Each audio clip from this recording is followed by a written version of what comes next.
Paranormal Punches is part of the Podbelly Network. Go to podbelly.com for more great podcasts. Hey y'all, this is Frank the Bigfoot, and you're listening to the Paranormal Punchers.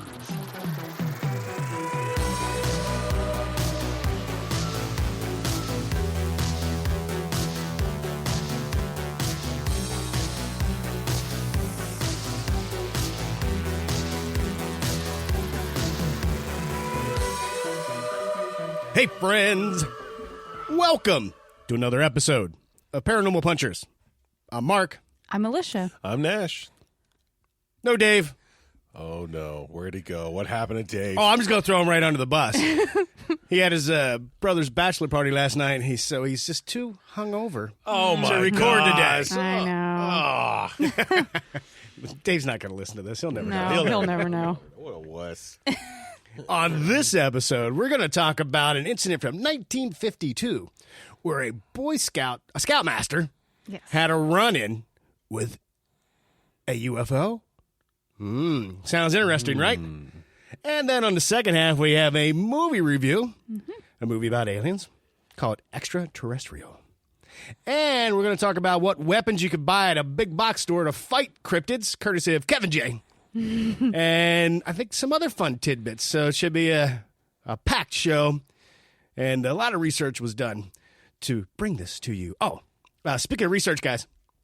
So I've been trying an energy shot called Magic Mind. So it's just this little small drink you take alongside your coffee in the morning. Well, for me, coffee, because I drink coffee every morning. It has nootropics in it that help improve attention, concentration, cognition. And I definitely felt more in the zone, focused, and ready to do some research and learn something. So, in fact, I'm reviewing 2 different microphones for an upcoming film project. And let me tell you, I was deep diving on my research, reading the manuals, watching videos. I hit it hard. In fact, Lish and I went out, and I was telling her all about these microphones. I must have been rambling on for like 10 minutes. And finally, she just said to me, I have no idea what any of this means, but you seem really excited about it. Right. Anyway, so if you would like to try Magic Mind and see if it helps you with research, creative projects, or just your workday, go to magicmind.co/parapunchers. That's magicmind.co/PARA punchers. You can get up to 56% off your first subscription or 20% off your first one-time purchase. But hurry. That 56% discount only lasts 10 days from this episode's air date. All right. Why don't we jump in to this story about a Scoutmaster? Okay. And aliens. So set the stage. Okay.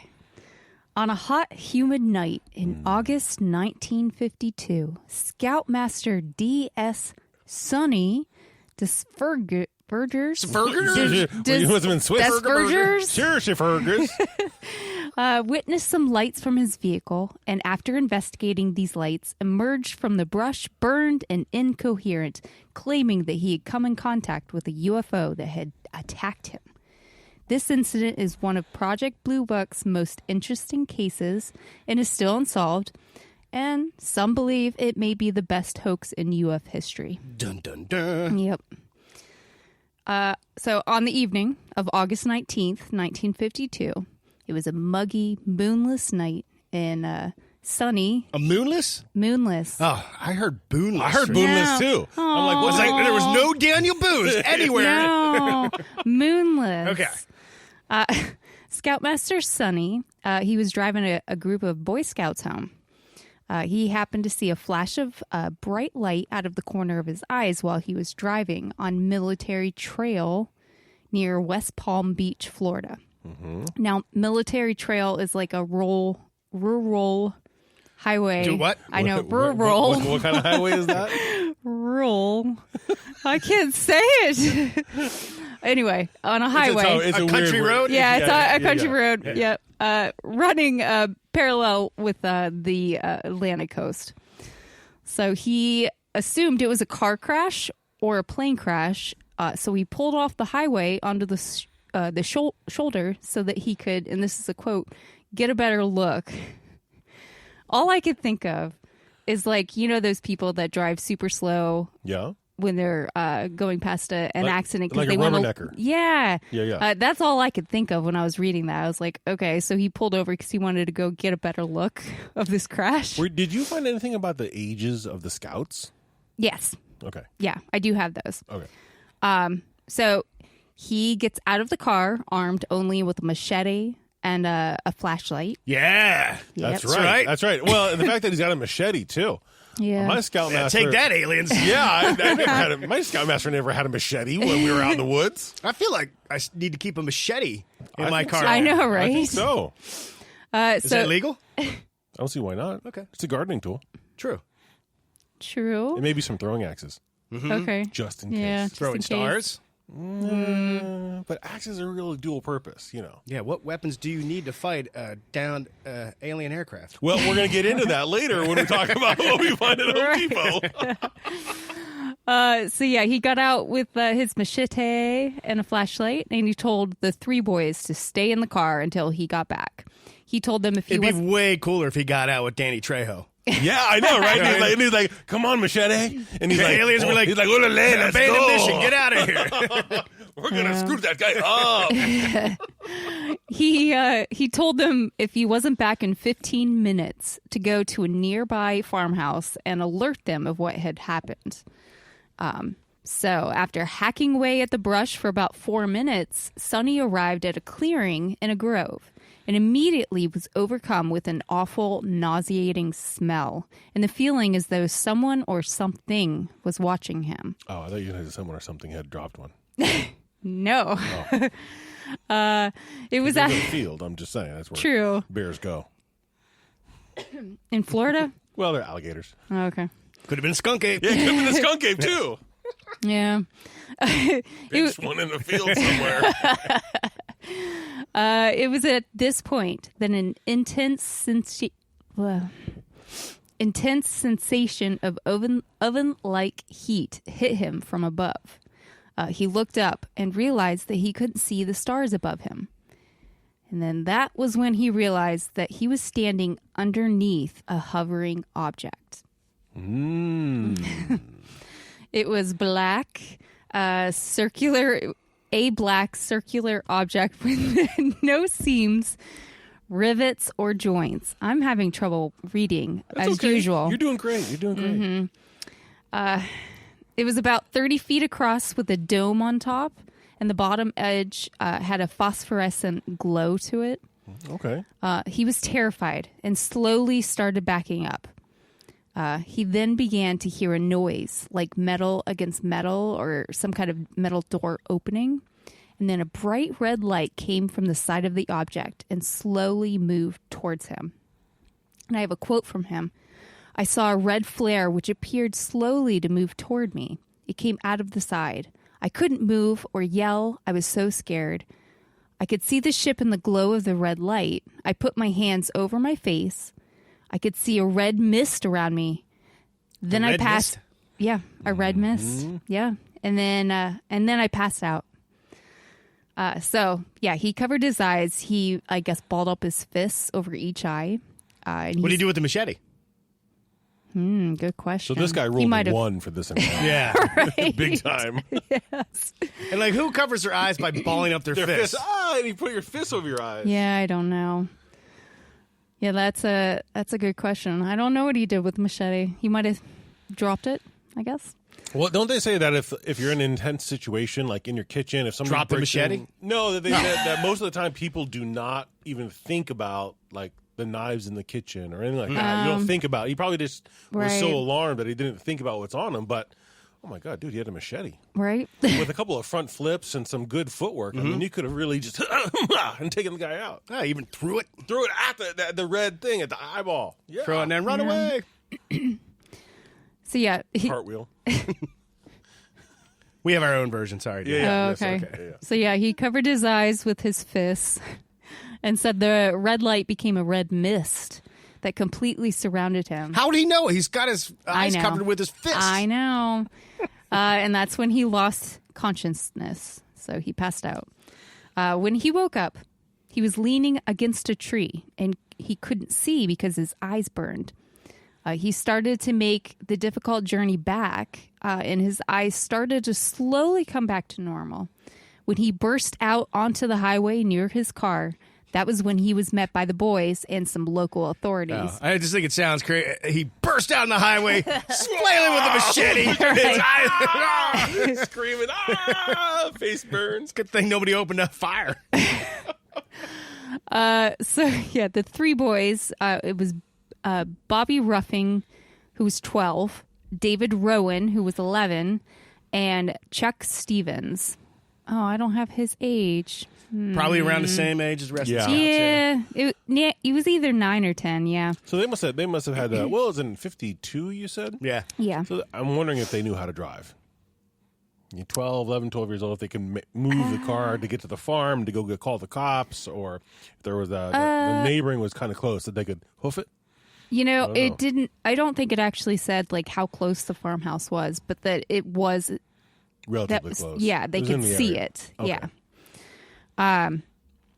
So they did stay in the car, true to their word to Sonny.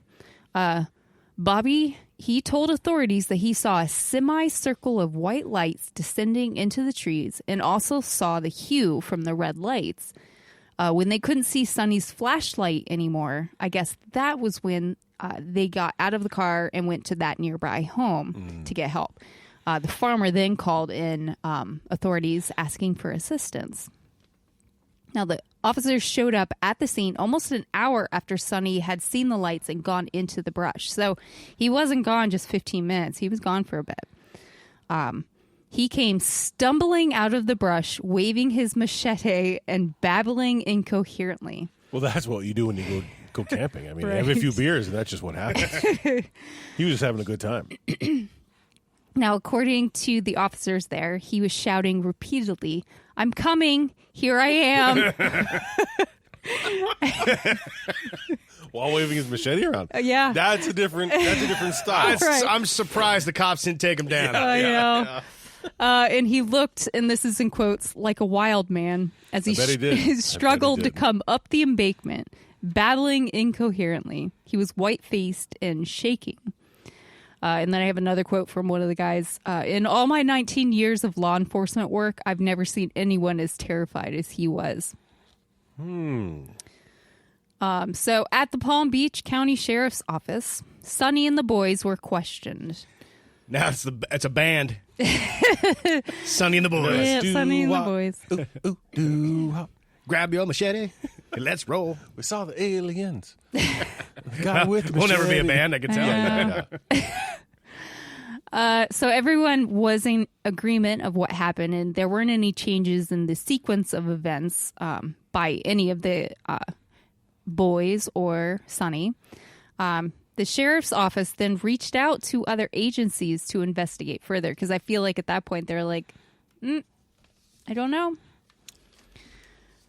Now, one of the agencies came out and did like soil samples. Yes. What was it? Is that where you're next in the story? Yep, You it gotta is. make sure you say the name of the agency. I really like the name of the agency. I do have the first telex sent from local intelligence officers at the Air Force, or to the Air Force Directorate of Intelligence in Washington. So, like, kind of the first Project Blue Book report on this. If you don't mind, I could read it. Do it, It's do sorry, similar to everything you said, but here's what they state. There are a couple things beforehand, but I'll start right here. States he observed object covered 10 feet, repeat 10 feet above him for 5 minutes. He shined light up to it, lower surface flat, and slate black. He felt great heat from it and heard hissing sound. He backed off from it. Describes lower edge as completely circled by phosphorescent glow. Heard noise, like ship's hatch opening. Object shot blob reddish glowing material at his face. He threw his arms up to protect face. Hair on forearm singed off. Burned holes in cap. Glow accompanied by terrible smell. Observer passed out for 25 to 30 minutes. 3 Boy Scouts in observer's car saw red glow hit, blacked out, and saw him fall forward. They ran for help when observer awoke. Object was gone. So they wait. So that It's in all caps. So that says that the observers, the three boys, saw this happen. Yeah. I thought he was, well, if he was bushwhacking, you know, he had to bushwhack to get to this clearing. I figured that they wouldn't be able to see it. Yeah. I'll get to that. Okay. Okay. So this is when Captain Edwards J. Ruppelt, the chief UFO investigator for the U.S. Air Force, as well as the Blue Book chief, entered the picture. Black suit, black tie, white shirt, Yeah. sunglasses. Oh, yeah. I'm not going to sing the. Ruppelt? RuPaul? No. RuPaul was there? No. Ruppelt. Ruppelt? Yeah, ruffled. Sure. Ruppelt. And his team arrived in Florida not too long after, and they were able to get statements from everyone, as well as get grass and soil specimens from where Sonny had said the encounter took place. It was noted that the hair on Sonny's arms were singed and his skin burnt. And there was also, as you mentioned, Mark, 3 tiny burn holes in his Scoutmaster hat, which I had seen something about at some kind of meeting either that day or the day before. There was no burn marks. So they think this happened at this point. See, But- when I was really excited about this, the 3 little burn holes in the guy's hat, because I didn't know if it formed a perfect triangle. Oh. Because then if it had, and I don't remember if it said it or not, if it formed like a triangle, No, they didn't mention. the shape No. that the 3 formed. Because if it was, I was like, the Predators. Predators. Yeah, they had that little laser doohickey. Yeah. Nice. But it wasn't. It didn't say anything. So. Yeah, I guess if it was a Predator, he didn't like that guy's skull. No. Just left him. Zapped him with the heat ray to scan him and let him run off. Didn't like what he smelled like after he got burned. Well, human hair burns really stinky. Yeah, no, Yeah, you're That's right. probably right. Yeah. Oh, that drove off the alien? That drove off the alien. Maybe that's the secret. Maybe we stumbled across it. Yeah. Anyway. So Captain Ruppelt, he said, "This is one of the weirdest UFO reports that I have ever come up against." Sonny, he underwent intense character scrutiny. They did like background checks on him. And Ruppelt, he felt that their original interview, he seemed to be telling the truth. But yeah, in those background checks, it came back that he actually was discharged from the Marines because he did some car thieving. And Well, that's why he was discharged. Yeah. Yeah. He's discharged for stealing the car. yeah, You know what? Maybe because it's the 50s, but all right, so did some car thieving, but driving around at night with 3 underage kids in the car, I just don't think that'd be going down nowadays. no, it would not. I'm also warned, this is 52. You're getting kicked out of the military for stealing a car. That tells me that he and his buddies were just out for a joyride. They had a little too much to drink, and they went out and on a joyride, took a car and on a joyride, and got pulled over and got caught. That's Yeah. what I think it was. Because the people still trusted him. You would have to have Right. a lot of trust to become a scoutmaster, a discharged scoutmaster who probably discharged dishonorably because of that. Right, right. You know, but people still liked him and trusted him. So it must not have been like a true, like, I'm going to fast and furious, I'm going to steal your car. right. Well, it's not like they could do really good background checks back in the day. Yeah, well, maybe. I don't know. But if you Could have knew- doxed him on the internet. That's true. So he also apparently likes to tell tall tales. He likes to lie. All of his neighbors or the people in the community, they were like, "Oh boy, yeah, he likes to spin them for sure."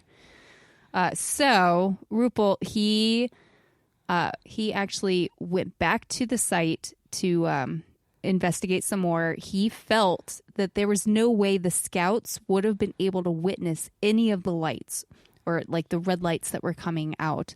And he said that's how thick the foliage was. Foliage? Was. Yes, the foliage. It's just a lot of tinfoil. Yeah. Plants made of tinfoil. Yeah. Foliage. But then Ruppelt, he later called this encounter a hoax, and that Sonny was a con man because he sold his story to a newspaper as well. So Didn't Sonny write a book? He did write a book, The Report on Unidentified Flying Objects. And it was about his time with Project Blue Book. But his story was published in 1953 edition of Boys Live, which was the Boy Scout magazine that came out. Right. So anyway, I just have what kind of happened after. You have a really tidbit I'd like to share, but if you want to finish up yours, because it's not off on a tangent, but it could. Okay. Send people, well, only one person at the table on a tangent. Oh, okay. That's you, Alicia. Oh, yeah, Not it's me. me. Okay. Definitely not me. Yeah. So Ruppelt and his team never managed to prove the incident was a hoax, though. The soil samples came back normal, but the root structure of the plants in the area were charred black, and the lower leaves were deteriorated. I can't speak. I just can't. It's all right. I know. You're wonderful. The only way the lab could duplicate the way the plants looked was by putting clumps of grass in a pan of sandy soil and to heat it to 300 degrees Fahrenheit. Heat it from the bottom. Yeah. There have been occurrences of other UFO sightings of burnt and like singed foliage. But foliage, whatever. But it has always been above the surface, never below in the roots. So just Now, coincidentally, just before this happened, just before, and I mean like, what does it say? It was August 19th, something like that? 52. Oh, yeah, 19th. August I'm sorry. 19th. So the very end of July of 1952, Washington, D.C. was a hotbed of UFO activity. I mean, sometimes they were getting 12 UFO pings on a radar, like within a 1 to 2 hour time frame. That was 1952, July of 1952. D.C. recorded the most UFO activity, I guess, concentrated in one month ever of any place in the country. So, this is my theory, okay? And hold on, that's right. And in the Daily Independent Journal of oddly enough, in San Rafael, in California, page 5, July 29th, 1952, they notated that in Key West, Florida, the Navy said it was investigating accounts by several sailors who said they saw a saucer while attending an outdoor movie. Oh. So, how are these things related? So, of course, yeah. So, the Navy's looking into UFOs, a lot of UFO activity happening in Key West, which is almost right at the exact same time of this. But just before this, all these UFOs were in D.C. So this is my thought. There was a convention? Almost. Almost. That Truman was meeting to set deals with the UFOs, and something went sideways. Something went sideways and either didn't work out for the UFOs. It didn't end the way of peace and happiness. So all these aliens got pissed. They got pissed and scattered from D.C. at that time, went around the country, went to Key West. They were noticed by the U.S. Navy and went and fried this dude's noodle. They were out screwing with people because they were pissed off. That's my theory. Okay. That Truman actually, maybe he did something to save us, to keep the UFOs out, stop the deal, or maybe, I don't know. Who knows? Maybe by that same action, maybe he did something to doom us and keep them here plaguing our civilization. I don't know. All right. You decide. Or maybe they just gave us Velcro and then they were like, cool, good trade. Yeah, peace out. Right. We're going to go screw with this guy in Florida. I just think that they were in D.C. and they were just zipping around because they got pissed off. Something didn't happen according to their plan, and Truman was the guy who was like, no, this is our plan, biatch. This is our planet. Get GTFO. I don't know. I like the idea they were there for some type of convention. You know, meeting with Truman or whatever, D.C. I've been to some conventions. The last one we went at the Comic-Con. Yeah. You know how it goes. You end up at the hotel bar. Things having a happen. few drinks, then the aliens get back in their UFOs. This one guy couldn't fly so great. Yeah. Ended up, Yeah, and the UFO took off. He ended up in Florida, pissed off some sailors. The sailors were like, "What are you doing?" And they're shooting their guns at him, trying to follow this UFO around. And he was like, "Well, you know what? If you're going to treat me like this, then I'm going to screw with your people." Went and found this dude and fried him. And then they're like, "All right, peace out, fools," and took off. UFOs screwing with us yet again. Or is it something else? I found this from the August 22nd, 1952 edition of St. Petersburg, Florida Times, this was published maybe a day or two after the story was published about he saw the UFO. West Palm Beach. 26 German swastika-marked navigation charts were discovered floating in the ocean yesterday to further mystify residents already upset by Scoutmaster's report of a flying saucer Tuesday night. Nazi UFOs?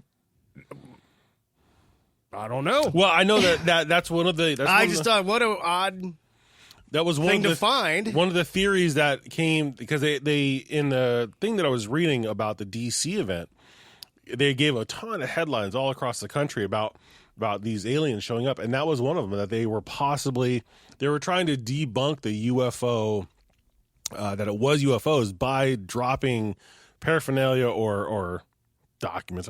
What am I trying to say? They're dropping stuff. No, I'm with you. So you're saying propaganda. Yeah, the government's dropping things to cover it up. So they drop a 26 German swastika-marked navigation charts. People are like, oh. It was Nazis. Yeah. Not UFOs. They were trying to cover it up. That's why I think it didn't happen the way that the aliens wanted, and Truman backed them off or did something to piss them off. I don't know. And so they did that. And so the U.S. had to step in to say it wasn't UFOs. It was Nazis. Right. Yeah. Nazis. Darn Nazis. All right. Well, there you go.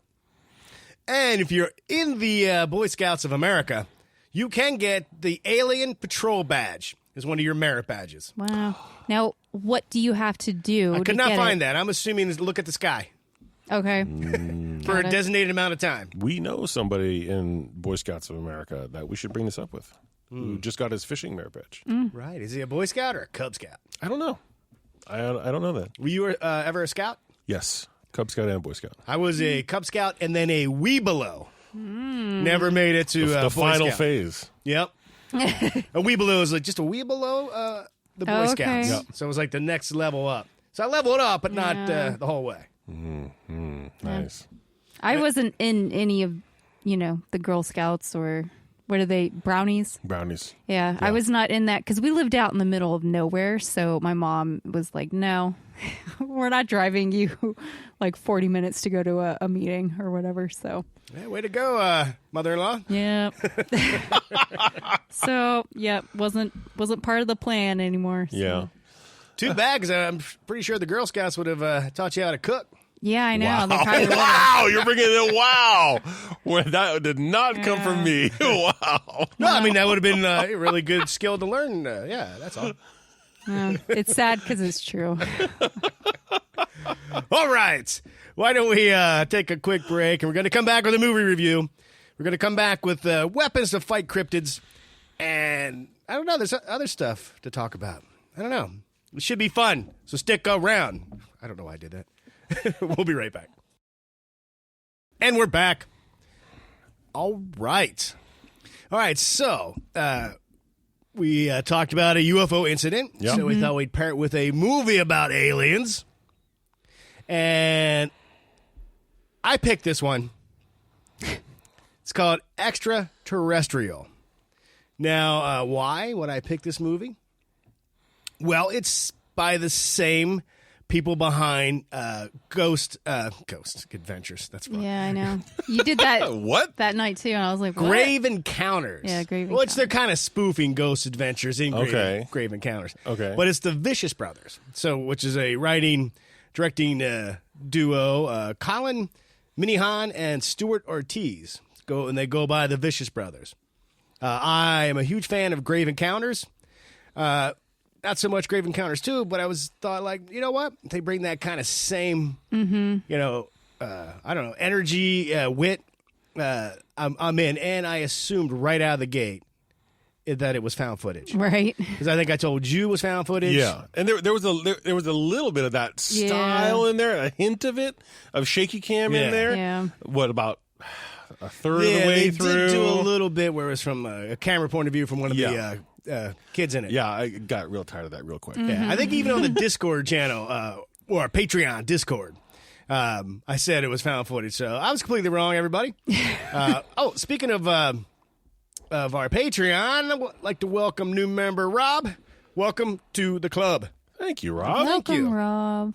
That's right. We got a Patreon. $1 a month. That's nice. It. Helps out the show. You get to be part of the Discord, and you get a bunch of other stuff. If you're into it, check it out. Patreon.com/paranormalpunchers. All right. So I picked this one solely based on I liked Grave Encounters. The reputation of, or what you'd seen from the other ones. Yeah. Yeah. I don't know why. I just thought, not every directors don't always make, oh, you like Grave Encounters? We'll just do it again with aliens. You like that? Let's do it again with a cryptid. You like that? No, that's... But I was kind of hoping. Yeah. So what did you guys think? I mean, 1 out of 10. If you were to rate this, what would you give it? Well, let's just jump here a little bit. I want to give the quick synopsis. Okay. Sorry. I was jumping ahead. Well, basically, where the heck did I put my synopsis? Oh, no. I could give one real fast. Me too, but I had it here right from the IMDb. Well, it doesn't matter. Surprise, surprise. It's about a group of kids that go to a cabin in the woods. Mm-hmm. But instead of deadites attacking them, it's aliens. Yep. That's it. And I have all kinds of notes. In fact, we were having a few drinks while we watched it, so I have some really funny notes. But Lish, why don't you kick it off? Well, sure. So this is my way of throwing you to the wolves here while I try to find my place in my notebook. No, well, I appreciated that. Opened it up with a girl absolutely terrified. She's trying to get into a gas station, and the guy he flips over the sign that says closed, and he's like, sorry. And so she goes to find. She goes to a phone booth. I think she was trying to. Was she trying to call somebody, or she dialed 911? Oh, did she? Okay, but that does beg the question. I don't think phone booths exist anymore. No, not anymore. Everybody had a cell phone. No. So where was this phone booth? Well, this came out in 2014, so I don't know. There were no phone booths. There probably still is some phone booths, but this looked like maybe somewhere. And not the real world. I don't know why there's a phone booth. Somewhere where the whatever state. Do you know what state they were in? I'm gonna go with maybe California. Yeah, I don't know what state they were in. So I had a general question about the easements. Okay. Yeah, which is how far you can build from the center line of a road. Right. Because the gas tanks for that gas station that she went to were like inches away from the white line on the side of the road. Oh, geez, that's really close. Right? Yeah. I noticed that. I was like, wow, that gas tank's going to kill somebody. Wow. Yeah, that was my 2 cents on the gas station. that's your review? That's my review. It sums the whole thing up right there. Yeah. But she's on the phone. Does the call get dropped or get staticky? And then there's this bright light. And then all of a sudden you don't see the phone booth anymore. You just see like the bottom part of the phone booth. And then it falls. Right. I feel like it's a really great setup for this is what you're going to get. Yeah, I mean it's pretty intense. Yeah, it beams it up, then it falls back down. She's not in it. But it's a nice opening. Yeah. It's quick. Things happen. You feel like okay. And then that was like the cold open, the teaser. The whole thing. Yeah. Then the sheriff deputy shows up. Now I don't know if you noticed. I did. The deputy is the guy who played Lance Preston in Grave Encounters. Yep. I did not. Okay. I didn't think you. But yeah. Yeah, but again, this movie was put out by IFC Midnight. It premiered at 2014 Tribeca Film Festival. So I was like, yeah, this is going to be really good. Right. They started strong. And I did make this. These are my notes. The CW Dawson's Creek vibe. Oh yeah, when they're all getting ready to leave or whatever. Now the next the post, I guess the credit scene, the post credit scene. When they I forget, there's a name for it when they introduce the name of the movie or whatever, starring who and who and who and who and whatnot, and then you get into the very beginning of the movie. Oh, that explains this note. Opening Netflix docuseries. It felt like a little bit of like a TV show or documentary style opening. Yeah. I didn't really care. I had no clue why I wrote that, but now I do. I didn't really care for, although I did, but I didn't. They set like the first 30 seconds when the movie starts is that slow pan up a girl who's getting dressed. Oh, yeah. And I was like, as much as I don't mind saying that, at the same time, I was like, we're starting the movie like this, at looking at her kind of flat rear. Just saying. Is that what bugged you? I just didn't like the whole. I was like, wow, that's a weird way to jump into this movie after such a really strong cold open like that. Now I understand this is 2014. Yeah. But the reason we can get all these kids to this cabin in the woods is because I think it's her parents' cabin. So they're going to sell it. They're going to sell it, and it's really nice. Yeah, it is nice. And I right away I was like, sell it. Airbnb it, but I guess that just wasn't a thing. No. Not what it is now. Well, her parents are getting divorced, and I think her mom wanted to sell it or something like that. Yeah, still Airbnb it. Yeah, and the dad had stuff there. It's a bitter situation, whatever. Yeah. And then one of the kids that went to the cabin was also the villain in Tucker and Dale versus Evil. Yeah. Which one was that? The dark hair, very annoying, glasses. nerdy guy. Who swore a lot and drank a lot? Yeah, and he met his demise at the rear end of the movie and himself. Yeah, I like how you're putting it that. And in this way, kind of did the same thing. Right. Lordy. But for me, the characters, some of the dialogue, just kind of, I don't know. It was okay. Yeah, it was. I didn't think it was great, but I was like, okay, I'm in. Here we go. Mm-hmm. And I kind of felt that way through most of it. Was like, it's not a bad movie. No. It's not a fantastic movie, but it was enjoyable. Right. And then they they all get together. They go off. The boyfriend has a surprise, but he doesn't tell her about it until it gets there. Yeah. And she's at the same time there. I do kind of like they try to put dynamics in there, to kind of stir the pot a little bit. True. Yeah, well, when the kids are out there, they meet up with this guy who's growing weed. Yeah, Michael Ironside. Vietnam vet, growing weed, definitely like conspiracy theory guy. Did you see the Star Trek lights on his eyes when he would go to the door? Did you see that? No. So I know he had a scarecrow at his gate. Yeah, and it had a Richard Nixon mask on. Yeah. But that was Michael Ironside. So I don't know, he brief role, but I kind of liked him in it. It was all right. I kind of questioned his wardrobe a little bit. Oh, well, apparently the funny T-shirts that he was wearing, that was his idea. Michael Ironside. Yeah, he came up with it. Cool. Yeah. I guess because he was the big star in the movie. That and the sheriff or whatever. I couldn't place where the sheriff, whatever he was in when he was younger. I know we had talked about this while we were watching it. He's been in a lot of stuff. Yeah. And I was like, nothing that I would be like, yes, that's who, that's what I saw him in. But I've seen so many with him in it. So Michael Ironside was the big pull. That's why they were like, you know what? Wear a shirt with a duck on it. Right. Or wear whatever the other one was. Because he was like, well, if I don't do it, I'm out of here. I'm not going to. Yeah, those shirts were his idea. Okay.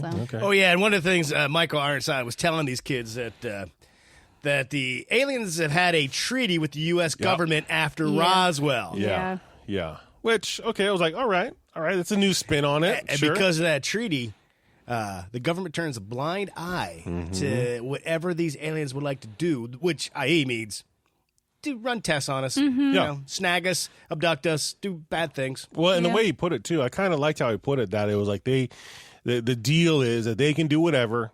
We turn a blind eye, and we get to pretend like it's our planet. Right. I was kind of like, I kind of dug that a little bit. I was like, all right, okay. So, fast forward, go moving past that. Yeah. They show up. I know, and I had a note here, which I thought was funny, and I don't know.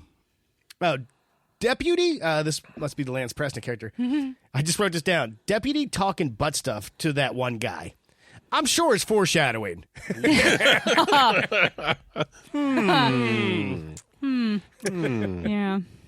So they're in the cabin. They're all having a good time. You know, it plays out the dynamic about the kid, about the boyfriend-girlfriend thing and all of that. And then things start to go sideways. Yeah. Well, I think the reason it goes sideways is she ends up shooting one, correct? Well, it had to go sideways a little bit before that for the alien to be there. True. Because, well, back it up, because they were finding the animals that were cut up. Yeah. Yeah. You know, and the animals, and they found a footprint. Yeah. All kind of building these clues of like, ruh-roh. Oh, and a comet. They saw the meteor, the comet come down, and that's when they found the spacecraft and the footprints. So okay. Yeah. The alien was drinking. Right. See what happens? See what happens? He was probably coming from a convention. Yeah. See, just like in the story earlier. Oh, boy. They were pissed. And then they go down, the alien, and the girl shoots. Mm-hmm. She shoots, and what she thinks kills it. Yeah. And of course, they leave the body, which you should never do because obviously it's going to, gonna escape. come back. Or it's come back, but But it was in the pool. yeah, it was in the all pool. that algae in the pool, it couldn't survive in that pool. I mean, come on, that was a nasty set of water. Yeah, that was gross. These aren't the War of the Worlds aliens that a little virus takes them down. Right. The common cold took down the aliens. What? Okay. Still a cool concept. Yeah. So So I think it escalates at that point because she shot one. Yeah, she and shot they're one. like, oh no. And he could have just been asking for an inverter or to get back, so he could fix his ship and get out of here, or I need some aluminum foil or something. He could have been asking for a cup of sugar. Who knows? And she turned around and blasted him. Yep. That's a sad day. And now they're out for blood. Yeah. There is one scene, the really annoying guy from Tucker and Dale. Yeah. Yeah. But so to avoid getting beamed up, he has a bright idea to handcuff himself to a tree. Yep. Yeah. And they beamed up everything except his arm that was strapped to the tree. I'm like, I just don't see where he thought that was going to work out. Right. Yeah. Yeah. And there was, so the aliens come down. That's when was that before? Or did she shoot the alien before or after Michael Ironside? Was it, I think it's after. Hold on. Let me look at my notes. I'm not sure. But then it ensues. They get pissed. They're coming after people. So really, the power goes out. Yeah. They go into the basement. Someone or something crashes on the first floor, and then they go upstairs. No, I think she shot it and then before. She shoots the talker. Michael Ironside. Yeah. Because I have in quotes, dude, that's a dead effing alien. And then they leave ASAP. Yeah. I did mention it to Evan in this whole thing. So when they were coming back from the pool with the dead alien, with a quote unquote dead alien, they come back and the one friend suggests, let's just get out of here, get in the car and get out of here. That was there was a commercial. Yeah, let's just get in the running car. Get in the running car. No, let's hide behind these chainsaws. Chainsaws in the shed. Yeah.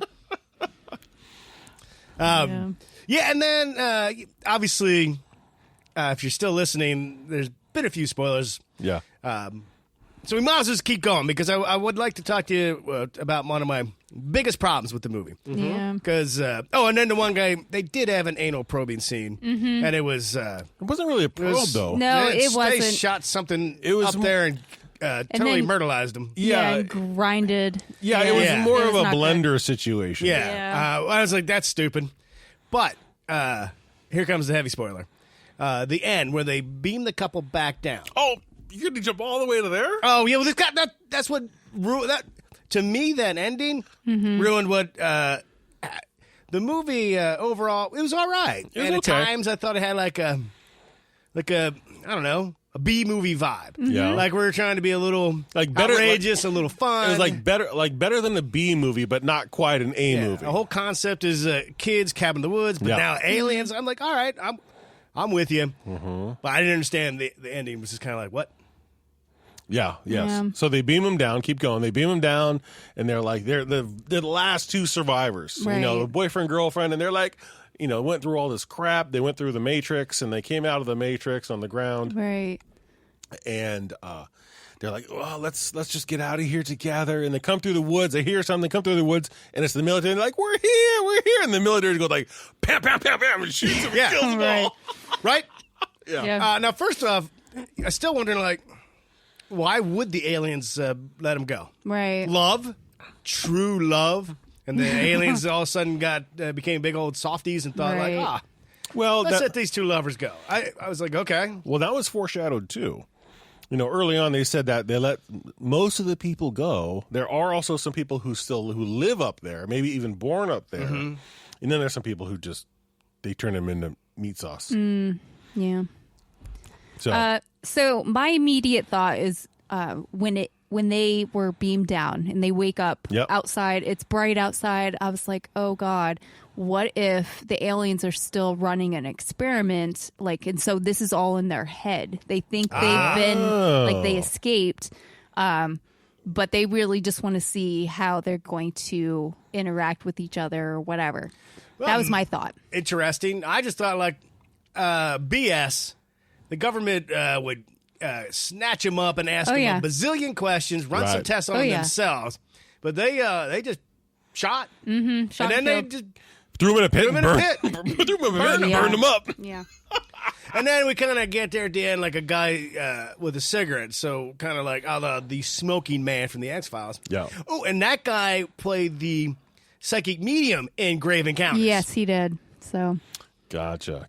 Yeah. So, and then I was watching this with my son again, and thought to myself at the very end, I said, when they came out of the woods and they shot him and they threw him in the pit and burned him, and I thought, that little group that's right there, the little military group, I was like, that's a pretty good gig. How do you get that job? You can't. It'd be really hard to get into that job, which means you have really good job security and probably pretty good pay and benefits. Yeah. So if there is a group out there, this is all true. Just let me know. Right. I'll send you a resume because that'd be a great gig to have. You want to work for the group that shot first and never bothered to ask questions? I don't want to be the guy who shot him, but there was a lot of things happening. They were cleaning up things. It would have been really nice if Bigfoot was there cleaning up garbage. But even if you were on that team, you'd still have to look the blind eye, as they say, when they just shot the two kids that were abducted. They just don't know the bigger picture. I mean, orders are orders. By kids, I mean they're in their 20s. Yeah. Yeah. Late 20s, mid to late 20s. Yeah. So overall, I don't know. I had fun for a while with it. But then there was a time when it fell apart. I think it fell apart, and I was like, Grave Encounters was better. So my first fell apart spot was when they woke up on the alien ship. Okay. That was the first spot for me where it was like, okay, she woke up. I gotcha. And then that segment of being with the aliens, because I was like, all right, this is not a bad movie. I'd give it about a 7. I was like, I'm enjoying it. It's not the best, but it's all right. It's pretty good. And then that happened, and I was like, it dropped it through the floor for me. Huge. And then again at the very end, because it made me think, I kind of liked the surprise at the end a little bit, just because it wasn't what I was expecting, but then you kind of are expecting it. Right. And so, well, especially with Michael Ironside, saying the government just turns a blind eye. So obviously it would make sense that they're like, the kids are trying to get help from the military people, and they're like, nope, you're done. So I'd probably throw in there about a 6. I put 6 out of 10. I gave it about a 6.5. Yeah. I didn't hate it. No. And when you're watching a movie, taking notes and trying to analyze and pick it apart, I think those things are more glaring. Mm-hmm. So it's on Tubi for free. So Right. maybe you just watch it. You're not trying to pick it apart. It's a perfect movie for Tubi. It's perfect. Yeah. In fact, I was looking at Tubi and like, there are so many Bigfoot movies on this thing. Yeah. Yeah. I didn't realize. I'm kind of new to Tubi now because of Right. this. So now I'm checking it out. Liz, what would you give it? I would give it either a 6 or a 7. It was there were terrifying moments and had some good- horrific moments. A couple good jump scares, yeah. And Yeah. then there was a lot of great visuals. I loved The drill scene. no With the butt cheeks? No, New. no. Like I liked how they used the Yeah, some of the cinematography I did like. Yeah. Yeah, they had scenes where it was just a bright red light, and you're like, "Oh no, the aliens are here! You need to run!" Or that one girl, she just kind of stood there and waited at the very beginning, right? In the phone booth? No, not in the phone booth. The 4 of them were in a car. Yeah. Were they coming back oh, from the first girl that she Yeah. got out of the car and just kind of looked up and she was like, Yeah. and didn't do anything. Yeah, I was like, are you like a deer in headlights, or like Right. what's happening here? Why aren't you moving or trying to figure out how to get away? But anyway, And Nash, you said you gave it a it's about a 6.5. 6.5. Cool. Yeah. The thing that I wish they had mentioned just to kind of wrap it up a little bit was the friend who took the pills. Did it ever say it? I missed it. Did it ever say what pills she was taking? See, because my son thought they were sleeping pills. That's what I think I said to you. Yeah. But I thought they were like an anti-anxiety pill. yeah, 'cause she was popping a lot of them. She was right? popping them in a stressful situation. Yeah. So who in a stressful situation wants to take a sleeping pill? Right. So that's why I was like, she's taking like Xanax or something like that. She's taking some meds to chill her out a little bit. Yeah. And then she kind of died. But I think that she survived. My son, we had this whole debate about did she survive? The only survivor was the chick who was in the basement and fell asleep. Because that's what I had said that she needs to do to get past this whole thing. It's like, just stay in the basement. Just go to sleep. Well, until kind of like a long car ride, right? Yeah. You fall asleep, Yeah. you wake, hey, that wasn't bad at fine. all. Nobody knew about it. Yeah. well, until the military finds her, and they'll be like, "Oh, sorry." Yeah, and who knows if they would have. Yeah. They could have slept through the whole thing. Yeah. Maybe that's part 2. She Yeah. wakes up in the cabin. She wakes up and she's like, oh, man, I feel great. Right. Where'd everybody go? Now, I threw this out to our Patreon members. Told them this is the movie we're going to talk about. It's on Tubi for free if you want to check it out. So here, Andy, here's her review. Okay, so the movie is actually pretty good overall. No spoilers. Sorry, we already did that. Yeah, sorry.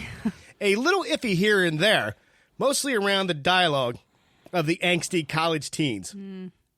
Yeah, I still thought they I were agree. in their 20s. I thought they're in college. I figured they're in their 20s. Yeah, there are some moments of really cool cinematography, a very good usage of lighting for overstimulation effects. Sure. I botched that, sorry. And a lot of really intense twists. I can't wait to hear about what you guys think. Yeah.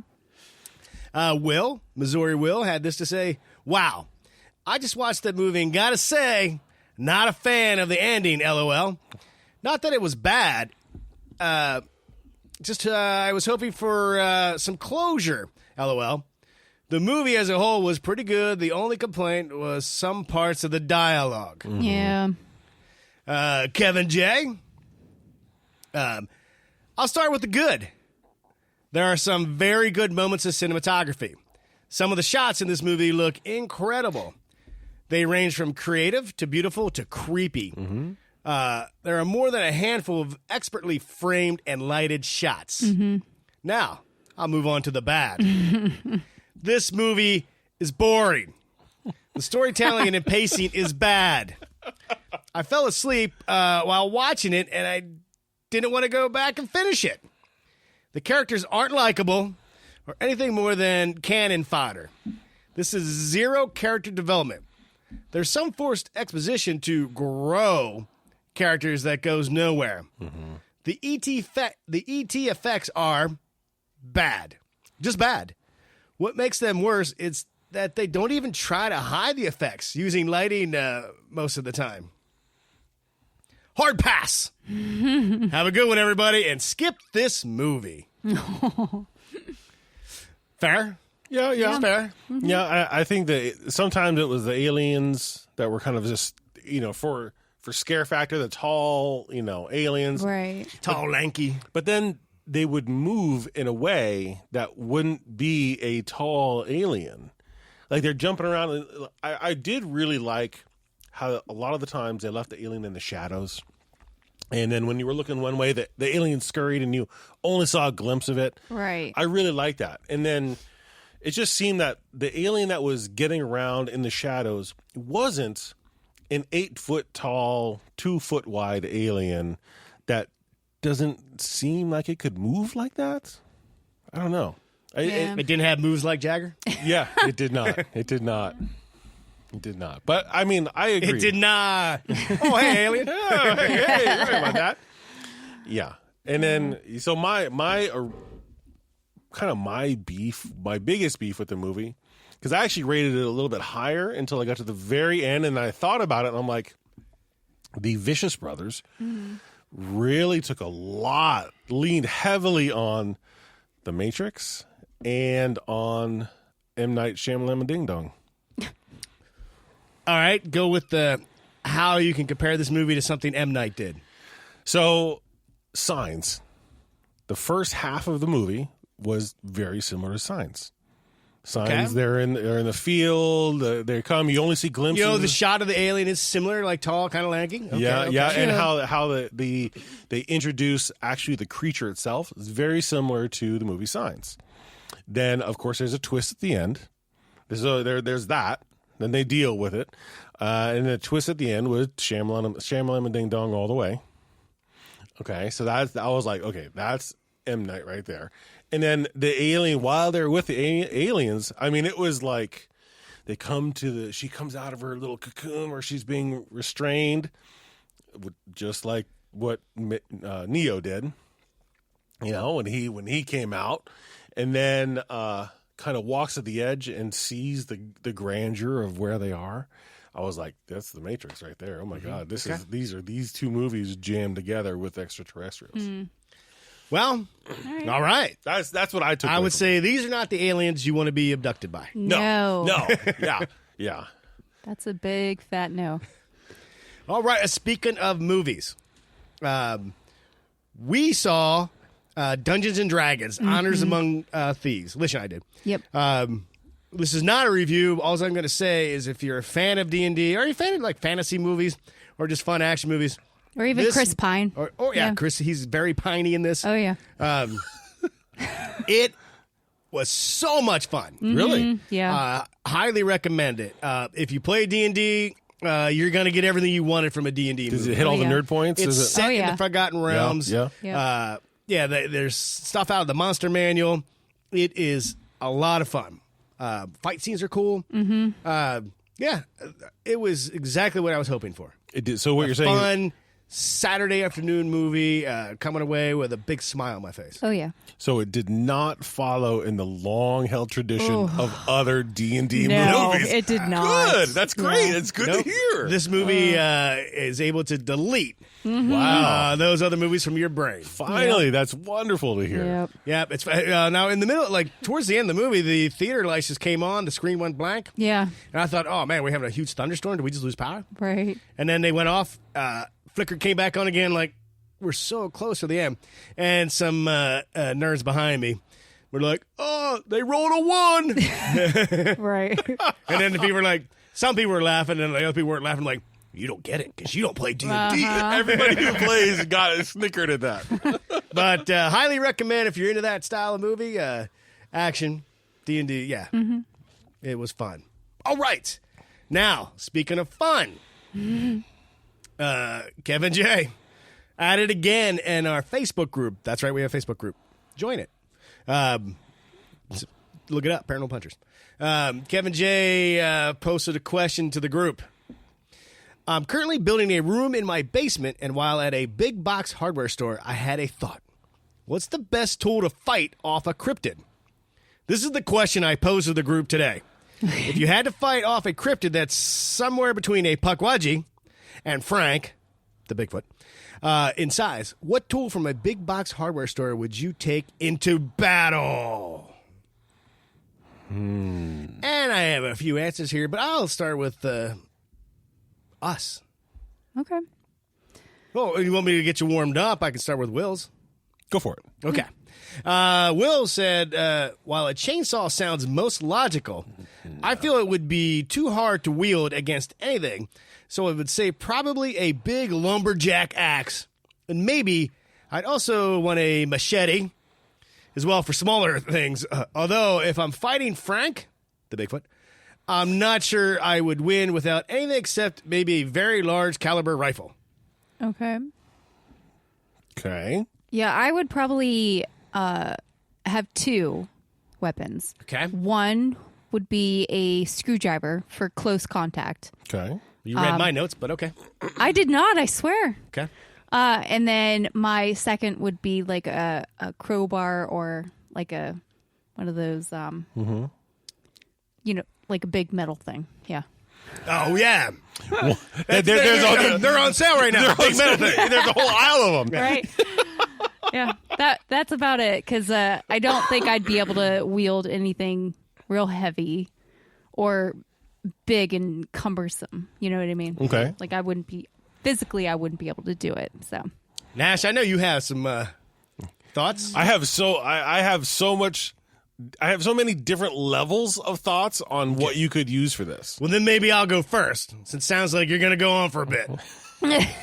Now, I don't know the scenario. I don't know if there's like we're out walking in the woods for a while. I don't know, right. the kind of all this in my backpack or whatever.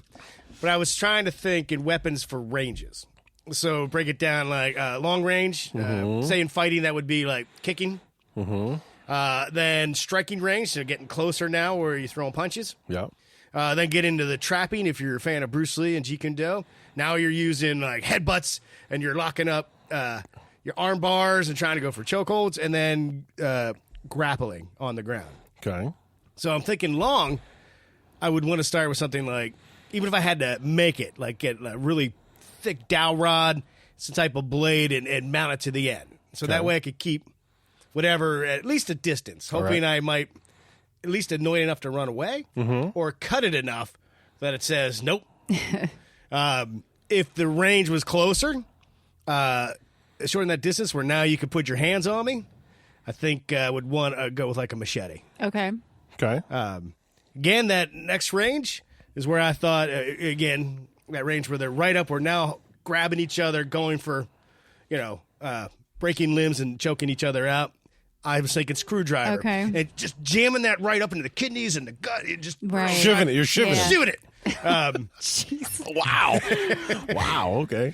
And then I thought if it would be in a situation where it's grappling, I'm probably screwed if a cryptid takes me down to the forest ground and starts ground and pounding. So I didn't have a Kanai weapon for there, except hopefully I held on to the screwdriver. Right. Okay. So for me, I was like, okay, again, I don't know the scenario. Is a scenario that he's outfitting his room for an invasion from something like this. Okay. At a big box store, you can build anything. He could build a replica from the masher of Star Wars, the trash compactor in Star Wars, as his front door to get into his place, which would be really cool. And then you could just mash it into paste. But so I thought, okay, so putting that aside, and any room defenses that you could build into there from a big box hardware store, because you can build anything. What I would probably have on me is very similar to what you and actually you and Alicia both said. I was thinking at a range to have like a pry bar, because those pry bars like ground digging bar, but they're kind of heavy.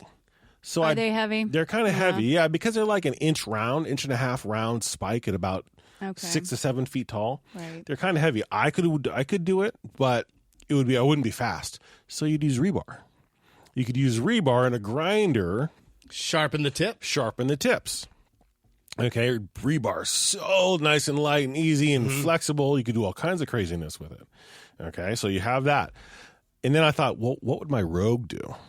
Hello, dual wield nail guns. Okay. Right? Battery-powered nail guns. Oh, baby, with extra cartridges laying around. Good luck trying to get Extra them. battery packs. I don't. The invasion's not going to last that long. They're not going to come at me. But I'm going to have about 87 nails. 16 penny nails. Oh yeah. I love how it's just 87. Could even round it. I'm going to take 100. Well, you could do whatever. I might check my fanny pack. It could hold 87. You got to have have extra on your vest. Oh, you make a bandolier out of nails. Yeah, I like it. Like that.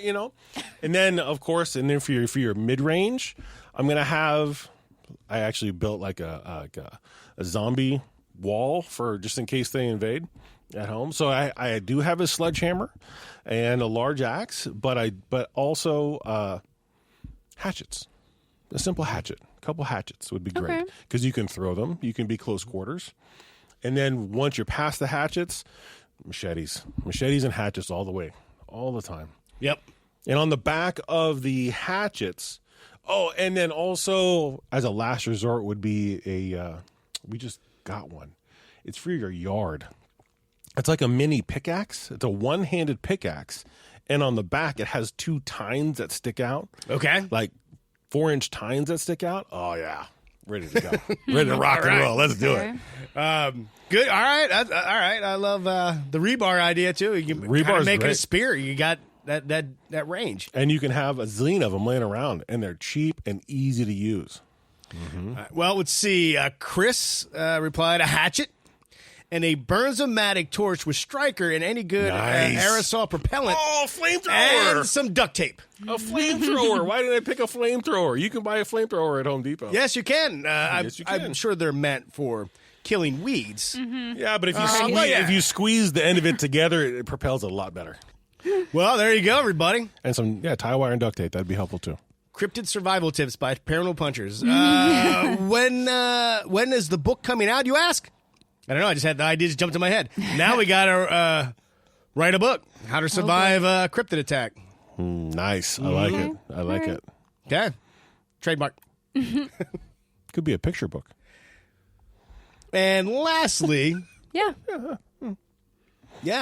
kind of in the veins of how to survive a zombie apocalypse by that Max Brooks. Right. Exactly. Last, I just came across this today.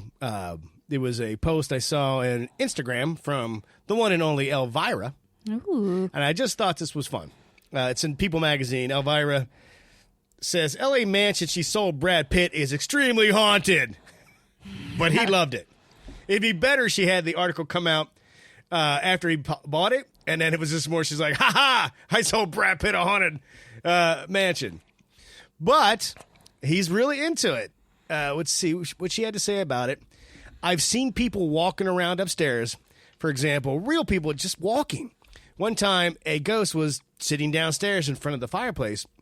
Once, walking in my bedroom and back out, Peterson recalls of the spectral encounters. We saw a person floating around the bottom of the pool and other things like that. And I think she did tell Brad that, hey, man, it's kind of haunted. And he was like, he was into it. Weird. I figured at that point. Yeah, would you buy? Well, if you had the money to buy that mansion, haunted or not, whatever. Right. And you're buying, and you would go into it with your eyes open, knowing that you're buying a house from Elvira. Mm-hmm. Yeah. True. Yeah, Mistress of the Dark. But if, would you buy a house knowingly it was haunted? Like if the person telling to you was like, look, I'm going to tell you everything weird that happened. Here's some photos. Here's some EVPs. Would you be like, no, but interest rates right now are good. I really want this place. It depends on like what happened, like what has happened. Right. You don't mind the ghost, but if it was like a cult leader murdered 10 of his followers in the dining room. Right. You Well, would be, and then also like, does the ghost like turn the TV on and off, or like, so would that just be super annoying? yeah. So I don't know. It would depend on like, what do they do? Do they make it cold? That's cool. I wear a hoodie all the time anyway. So Can you will the ghost turn the TV off if you leave it on? oh yeah. When you go to bed? I mean, that would be really Yeah, helpful. could it Or be if you're in the helpful? middle of the movie, it keeps turning it off. Yeah. Yeah. Now, see, there was back in Arizona, there was a house where a lady had passed away in her house, and it wasn't a great way to go. It was not the best. So most people are convinced that she's still in the house, and this was a while ago. And I always wonder about situations like that. And also ties back into our movie review, would all of that need to be on the seller's disclosures? Because the house was for sale. Yeah. The mom was selling the house. Would she Right, the cabin. Well, in the cabin. Would she have to disclose that there was an alien It depends invasion? on what state. There's some states you have to disclose all that kind of information. Other ones you can just quietly sell it. Yeah, that's what I was wondering is if somebody dies in a house and there's the potential for a ghost, or if there's an alien invasion like in the movie, does the realtor need to put that on the agreement? I don't know. It could be actually a huge selling point. Like, you're buying a cabin out in the woods with high alien activity. Some people might want that so they can go view and get photographs and video. Could actually, how you get a higher offer. That's right. Yeah. Any realtors out there? Let us know. Right. Trust me, if I could buy a mansion, haunted or not, I'd be totally in. You know what I mean? You just like in a poltergeist situation, you'd be in for that? That wasn't a mansion. I just make sure it wasn't built on Native American burial ground. It's a TV in the East Wing. I don't worry about that one. Right? Yeah, that'd be like enter at your own risk. Like there's like 40 other rooms in this mansion. If you feel the need to go into that, it's your issue. And if you see something at the bottom of the pool, just use the other pool. Yeah. Okay. Yeah, there you go. There you have it. All right. Well, that was fun. I hope everybody had a good time. Have we made you smile today? Movie recommendations? Maybe you should start helping us pick out a movie, but I guess we would need to tell you what the topic is first. Right.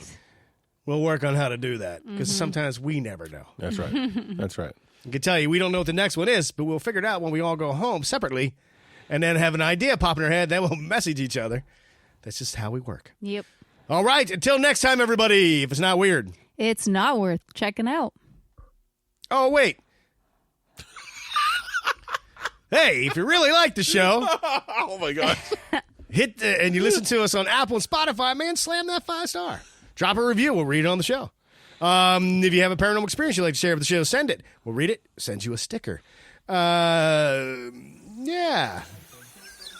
And remember, everybody, if it's not weird, It's not worth checking out.